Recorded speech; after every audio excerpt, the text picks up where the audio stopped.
Akhir-akhir ini warga Jakarta digegerkan dengan berita yang sangat mengejutkan. Berita itu menyebutkan bahwa purnama akan muncul beberapa hari lagi dan hanya akan terlihat di kawasan Senen saja. Purnama tersebut adalah satu-satunya setelah selama hampir beberapa tahun tidak muncul. Jika memang terjadi, ini adalah pertama kalinya dan satu-satunya sepanjang sejarah manusia di muka bumi ini. Berita gembira ini disambut sukacita oleh warga Senen. Semuanya seperti mimpi, karena bagi orang-orang Senen, purnama adalah harapan yang selalu mereka bawa saat tidur, melewati mimpi yang tak berkesudahan. Mayoritas orang Senen adalah pemimpi. Mereka lebih suka bermimpi daripada bekerja. Itu sudah mendarah daging.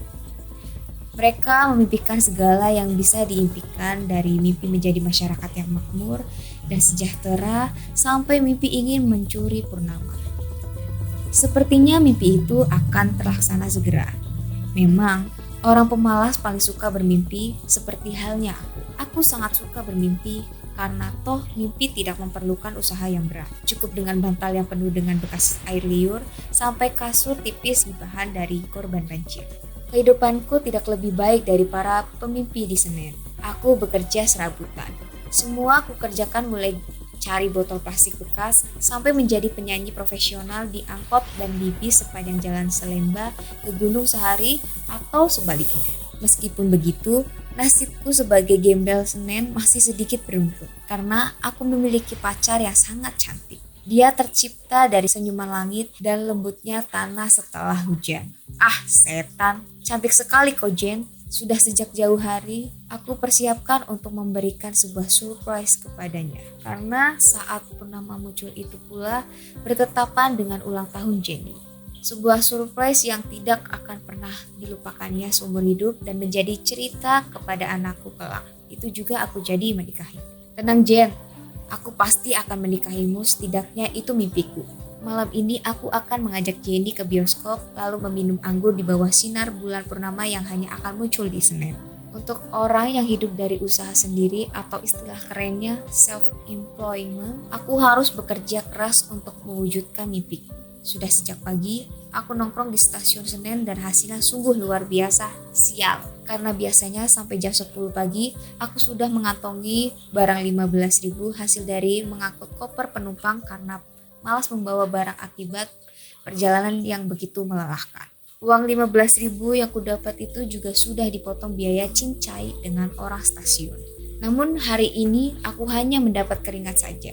Aku tidak patah arang, memutuskan untuk mencari di tempat lain. Sebagai gembel, aku harus menjunjung tinggi nilai-nilai kegembelanku, yaitu pantang menyerah. Aku berniat mengajak Pepe alias Pala Peyang untuk mengadakan konser dadakan. Untuk menemukan Pepe gampang-gampang sulit, karena aku hanya harus mengendus bau khasnya di sekitar rel seberang stasiun. Saat kutelusuri, aku melihat Pepe sedang tidur dengan nyenyak beralaskan kardus tepat di samping rel kereta. Mataku menyelidik mencari alat untuk membangunkannya. Kutemukan plastik lusuh berwarna biru, lalu kutiup plastik itu hingga mengembung. Kudekatkan ke telinga Pepe, lalu kupecahkan. Sejurus kemudian Pepe bangun sambil meloncat. Setan. Ah lo Jim, bikin kaget aja, ucap Pepe sambil bersungut-sungut kesal. Aku sambil menyengir kuda. Sorry, maaf, lagian tidur nyenyak bener. Mimpi apaan sih? Lagi mimpi jadi orang kaya, lalu ajak Maesaroh minum es kelapa di kafe. Puas, kata Pepe yang masih dalam keadaan kesal akibat aku ganggu tidurnya. Udah, mending kita konser yuk nyari duit, biar kau bisa kaya dan ajak Maesaroh. Itu juga kalau Maesaroh gak jijik sama kau. Ejekku penuh semangat.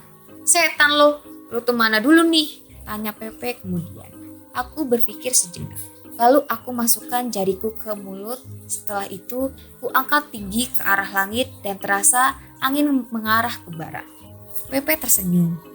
Dia mengerti maksudku, kita akan menuju ke barat, yaitu arah Gunung Sahari. Kami mulai konser kami dengan penuh sukacita.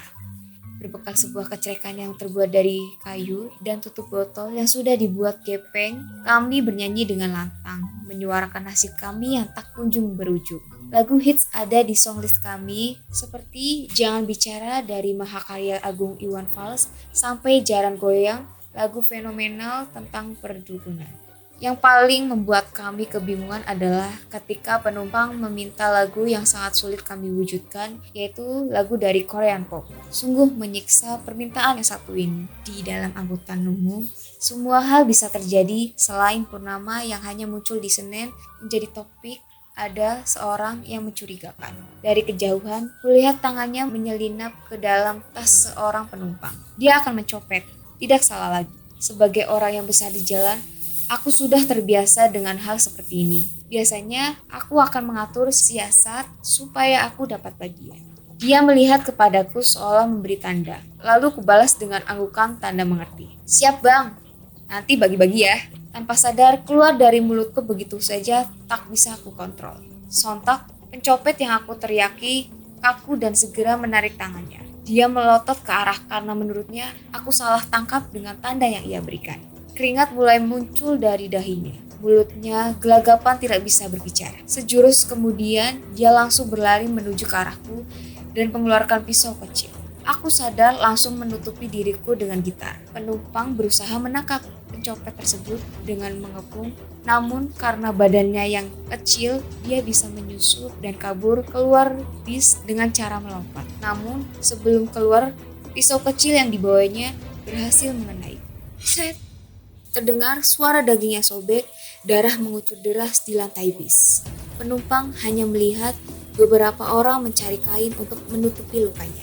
Tanganku tergores oleh pisau pencopet. Aku pun pingsan karena tidak kuat melihat darahku sendiri.